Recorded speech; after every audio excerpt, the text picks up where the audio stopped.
একটু এদিকে সরিয়ে। হ্যাঁ হ্যাঁ। গুড মর্নিং, কেমন আছেন সবাই? আমি প্রিয়াশা। দিনটি ছিল রবিবার, সকাল বাজে এখন ওই 8টা মতন। আজ সকালে উঠেও দেখছি আকাশের মুখ ভার। সকালে ঘুম থেকে উঠে কিংবা এনাদের ডাকেই আমাদের ঘুমটা ভাঙে। হয় এনাদের বকম বকম আওয়াজ, না হলে ওই মুরগির ডাক। আর ওই দিকটাতে তো দেখাই যাচ্ছে না। ভাবলাম সময়ের সাথে সাথে হয়তো পরিষ্কার হবে, কিন্তু বেলা বাড়ার সাথে সাথে দেখছি আরও বেশি কুয়াশা কোথা থেকে জানি এসে হাজির হচ্ছে। অনেক দিন পর কর্তামশাইয়ের আমি আজকে একসাথে চা খাবো। অন্যান্য দিনগুলোতে তো ওর কলেজ থাকে, সকালবেলা আর একসাথে বসে চা খাওয়া কেন? ও তো সকালে চাও খেয়ে যায় না, যেহেতু কোনো দিন ভাত, নইলে এটা ওটা সেটা। তো যেদিন রুটি খায় সেদিনই হয়তো সাথে একটু চা খেয়ে গেল। তো একদিকে ভালোই হয়েছে, আজকে রবিবার, আজ পড়ানো আছে, তবে একটু বেলার দিকে যাবে। তো সেই জন্য দুজন মিলে একসাথে বসে গল্প করতে করতে চাটা খেলাম। আজ আবার পঞ্চমী লাগবে ওই 10:30টার পর থেকে। তবে এবার তো ছেলের হাতে করে দেওয়া হবে, কিন্তু আমরা আজকের দিনটাকে বেছে নিইনি। তার কারণ হচ্ছে, যেহেতু ওই 12টার পর করতে করতে হয়ে যাবে, আর আমাদের যিনি পুজো করবেন বলেছে, উনি বলেছিলেন যে ওই 2-2:30 নাগাদ আসবেন।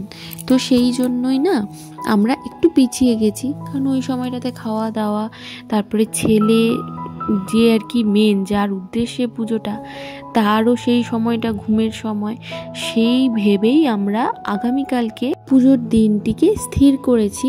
আর আগামীকাল অনেকটা সকাল সকালই পুজো হয়ে যাবে, নইলে আবার 9:30টার পরে তো পঞ্চমী ছেড়ে যাবে। এদিকে কাকা ভাইপো মিলে লেগেছে এই টাইগারের ঘরের সামনে ইটগুলো সরানোর জন্য, কারণ এই ঘরেতেই বেলকাঠ আছে, আর হাতে খড়ি হলে পরে তো হোমযজ্ঞ প্রয়োজন হয়, তো তার জন্য বেলকাঠেরও প্রয়োজন আছে। সেই জন্য এগুলোকে সরানো হলো। আর আমি না কর্তামশাইকে বলেছিলাম যে ওই ভুজি দিতে হয়, তো ভুজির জন্য 5 রকম সবজি লাগবে। তো বললাম যে 1 রকম সবজি আমাদের গাছেই আছে, একটু পেরে দিও কষ্ট করে। তো সেই জন্য এখন কর্তামশাই এসেছে, কিন্তু অতিরিক্ত দুর্বল এক লাঠিকে নিয়ে এসেছে, যিনি কিনা পাড়ার আগেই বেঁকে যাচ্ছিল। তো একটা তো হলো, কিন্তু আর একটাও প্রয়োজন আছে, মানে 2টো পেঁপের প্রয়োজন আছে, 2 জায়গায় ভুজি যাবে। তো শেষ পর্যন্ত আরও একটা ওই মোটা লাঠি নিল, তারপরে এই পেঁপেটা পাড়া গেল। তো এটা তো আবার গড়িয়ে নোংরার দিকে চলে যাচ্ছিল, ওটাকে এনে আরেকটা পেঁপের পাশেই রাখলাম। আর এদিকে এখন কাকাই আর ও এসেছে, ওই যে আমপল্লব লাগবে সেই জন্যই। আজকেও কাকাইয়ের পুজো আছে, আগামীকালকেও কাকাইয়ের পুজো আছে।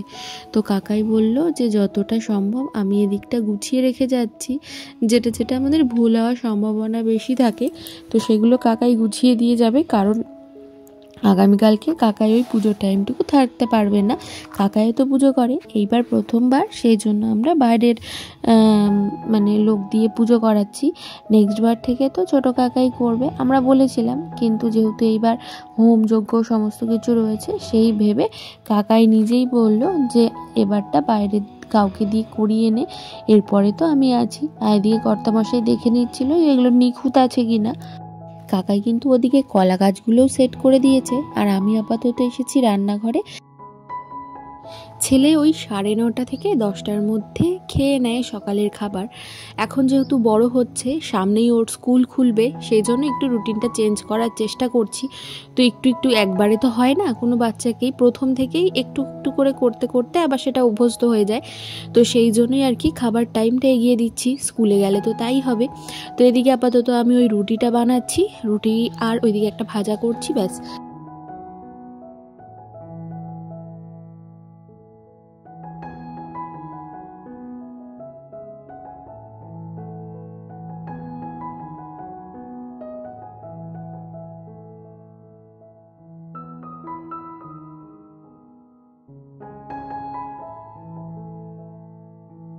চলুন, আমার রুটি তো কমপ্লিট হয়ে গেছে, ব্যাস এটা লাস্ট রুটি ছিল।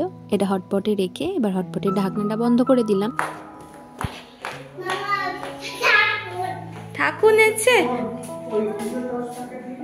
ছেলে ডাকছিল তাই নিচে এসেছিলাম, ঠাকুর এসেছে তো সেটা আপনাদের পরে দেখাচ্ছি। তার কারণ হচ্ছে আমিও তো রান্নাঘরে গেছি, বাইরে দিয়ে ঘুরেছি, তো এই কাপড়ে আর ঢুকবো না। আগে আমি একবারে ভাবছি বাইরের এই বাজারটুকু নিয়ে নেব, সেই জন্য বড় মাও এখানে দাঁড়িয়েছে আর কাকাই ওই যে টুলটা নিয়ে ঘুরছে। তার কারণ হচ্ছে কোথায় ভালো দুব্বো পাওয়া যাবে সেটাই খুঁজছে। কাকাই বলছে যে একবারে এটা তুলে রাখলে আমি নিশ্চিন্ত। আর এদিকে কর্তামশাই এসে গেছে, আগামীকালের জন্য যে দুধটা প্রয়োজন সেটাই একবারে এনে রাখছে আর কি। তো অনেকটা দুধ ছিল সেজন্য এনে রাখলো। আর কাকাইকে আমি জিজ্ঞাসা করলাম যে ওই গ্যাসটা একবারে এখানে সেট করে দেবে কিনা, তো কাকাই হ্যাঁ বলে এসে বলে গেলাম, তো ভাইটা এসে সেট করে দিয়ে গেছে। আমিও এদিকে সমস্ত বাজার টাজার রেখে গেলাম, দিয়ে এবার দরজাটা আটকে দিয়ে চলে এসেছি সোজা ওপরে। এবার বিছানার এই চাদর টাদরগুলো বদলাবো, কারণ আগামীকালকে সবাই আসবে। আর দ্বিতীয় কথা হচ্ছে একদিন না বিয়ে করে কিছুই এদিকে পরিষ্কার পরিচ্ছন্ন করা হয়নি। তো আমার তো মানে একদিন বড় জোর 2 দিন যায় বিছানার চাদর, কিন্তু এই শীতে ওই ওপরে একটা করে কভার পরানো থাকতো দেখে অতটা অসুবিধা হয়নি, কিন্তু ধীরে ধীরে আবার ওই গরম পড়তে শুরু করছে, তো সেই জন্য আবার সেই ডিউটিটা আমার শুরু হচ্ছে। ওপরে কাজকর্ম সমস্ত কিছু মিটিয়ে এবার চলে এসেছি সোজা নিচে।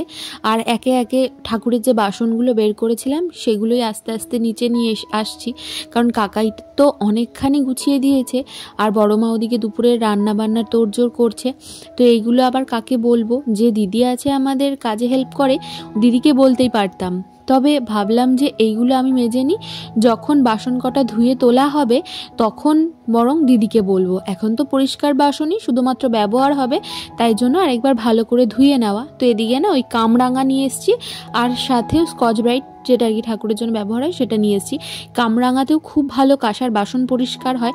এরকম অনেক বাসন আছে যা ব্যবহারই হয় না, তো কিছু কিছু সময় মানে বের করতে হয়, সেই জন্য না ওই মানে কেমন একটা দাগ ধরে যায়। তো সেই জন্য ভেবেছি আজ কামরাঙা দিয়েই পরিষ্কার করব। পিতাম্বরী দিয়েও পরিষ্কার করলেও ভালো হয়, তবে হাতের কাছে ছিল, ভাবলাম নষ্ট হবে, তার থেকে বরং ব্যবহার করে ফেলি। কয়েকটা কামরাঙা ছিল আর কয়েকটা খাওয়া হয়েছিল, তো সেগুলোই নিয়ে এসেছি আর ওইগুলো দিয়েই ভালো করে মেজে মেজে নিচ্ছি, নিয়ে একবারে নিচের ঘরেই উপর করে দিয়ে যাব।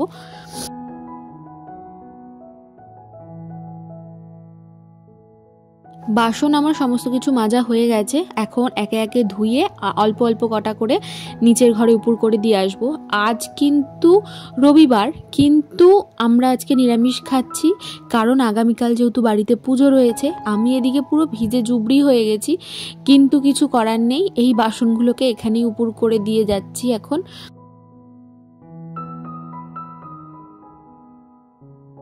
সমস্ত কাজ কমপ্লিট, স্নান ধান সেরে চলে এসেছি দুপুরের খাবার খেতে। এখানে রয়েছে ফুলকপি আলুর তরকারি, মুগের ডাল, লাউ শাক, আর রয়েছে উচ্ছে আলু ভাতে।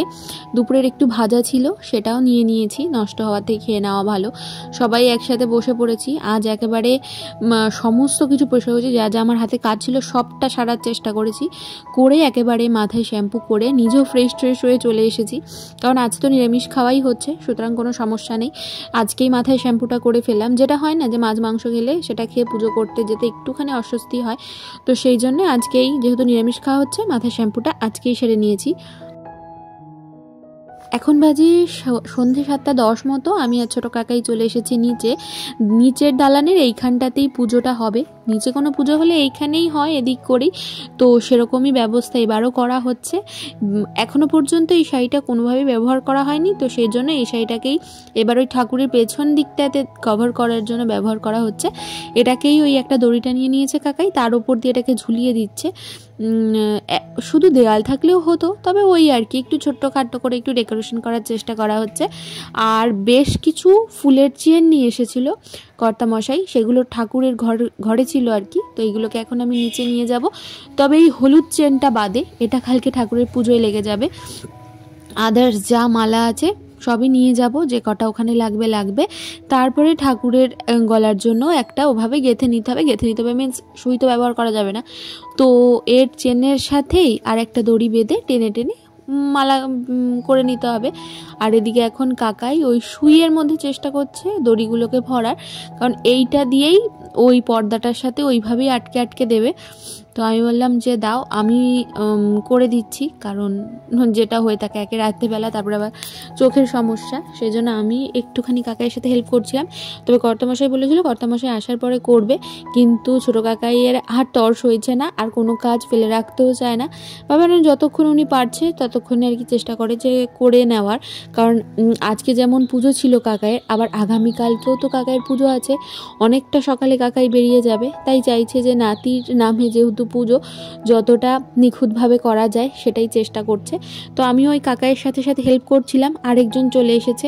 সব সময় সব কাজে একটুখানি দুষ্টুমি না করে দিলে তো সেই কাজটা সম্পূর্ণ হয় না। তো কি একটা করে দিয়ে বললো যে হ্যাঁ এখানে লাগিয়ে দেওয়ার জন্য। তো আমি ওই কাকাইকে এটাই বলছিলাম, কাকাই দেখাচ্ছিল যে সোজাসুজি হচ্ছে কিনা, তো বললাম আরেকটুখানি সাইড করে দাও। তো ব্যাস এইভাবেই আর কি গেঁথে গেঁথে পুরো জায়গাটা সাজানো হবে।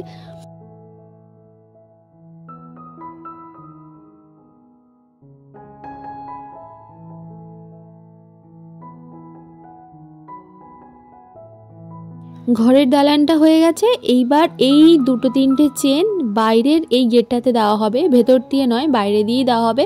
তবে একদম বাইরে যে গেটটা সেটা যখন দিতে হবে একটু সন্তর্পণে দিতে হবে।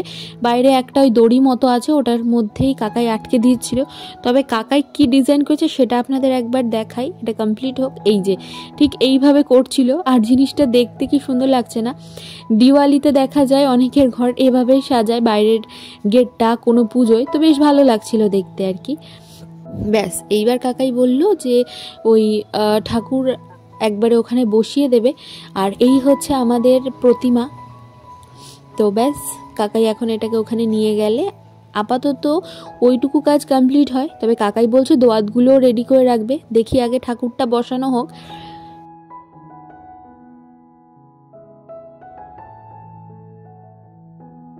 আমার না সেই ছোটোবেলার কথা মনে পড়ছে, যখন সামনের ওই আমাদের বাড়ির সামনে যে ক্লাবটা রয়েছে ওখানে যখন পুজো হতো সে এক অন্যরকম আনন্দ। তারপরে যখন স্কুলে আস্তে আস্তে পুজো, সে তো মানে কয়েক সপ্তাহ আগের থেকে তার তোড়জোড় শুরু, কিছুই না, আমাদের কোনো হেডেকই নেই, কিন্তু নিজেরাই যেন মনে হচ্ছে যেন সমস্তটা পরিচালনা করব, একটা বিরাট ব্যাপার। একটা ফল কাটতে গিয়েও বারবার সে ধুতে যাচ্ছি, এরকম এই জিনিসগুলোই মনে পড়ছিল যে ছোটোবেলাতে যে জিনিসগুলো অন্যরকমই। তো ছেলেকে দেখে, ছেলে দুষ্টুমি করছিল ঠিকই, তবে এটাও বুঝতে পারছিলাম যে ওর আনন্দটা আমাদের থেকেও দ্বিগুণ, ছুটে ছুটে বেড়াচ্ছে এদিক থেকে ওদিক। কাকাই এই মালাটা নিয়ে এসেছিলো, তো একবার এটাকে সেট করে মায়ের গলায় পরিয়ে দিল। আর ওই রকম ফুলের চেন না আরও দুটো ছিল, ওইটাকেও ঠাকুরের গলায় মাপ দিয়ে রাখা হয়েছে।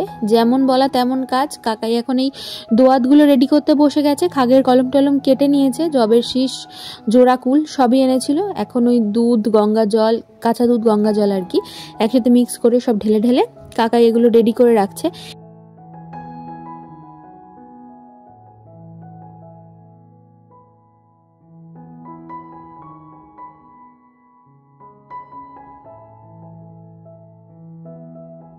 আমাদের এই বাড়িতে মনে হয় কাকাই সব থেকে নিখুঁত নিয়ম সব জানে, সমস্ত কিছুর জোগাড় যন্ত্র কোনটা কিভাবে, শুধু পুজো বলে নয়, পুজো বিয়ে যে কোনো অনুষ্ঠানের আর কি। তো ওইটাই আর কি। কাকাই এদিকে সমস্ত ঘটগুলো রেডি করে নিয়েছে। এই দুদিকে দুটো ঘট বসিয়ে দেওয়াও হচ্ছে একবারে, ওই নারকেল নয় সরি ডাব দিয়ে আমপল্লব দিয়ে ঘরটা রেডি করে একদম কলা গাছগুলোর সামনে বসিয়ে দেওয়া হচ্ছে। আমি এখানে জল ঢেলে দিলাম একবারে, ওই পূর্ণ পাত্র করতে হয় না কি করতে হয়, যাই হোক ওটা করে আমি বললাম না যে আমি অত শত নিয়ম জানি না, যেটুকু জানি তার থেকেও বেশি নিয়ম আছে এই সমস্ত পুজো আর্চায়। তো সেগুলোই দেখছিলাম, কাকাইয়ের সাথে শিখছিলামও। ব্যাস এদিকের কাজ মোটামুটি সব রেডি। এইবার যাব ওপরে, রাতে খাবার দাবার করব। তো চলুন ভিডিওটা যেখানেই শেষ করছি। যদি কিছু ভালো লেগে থাকে লাইক শেয়ার কমেন্ট করতে ভুলবেন না। কাকাইয়ের এইটুকুই লাস্ট কাজ বাকি ছিল, মাটির ডলাগুলো পাকানো, কালকে তীরকাঠি বসানোর জন্য। সবাই ভালো থাকবেন, সুস্থ থাকবেন, সাবধানে থাকবেন। আবার হাজির হব খুব তাড়াতাড়ি। আজকের মতো শুভরাত্রি।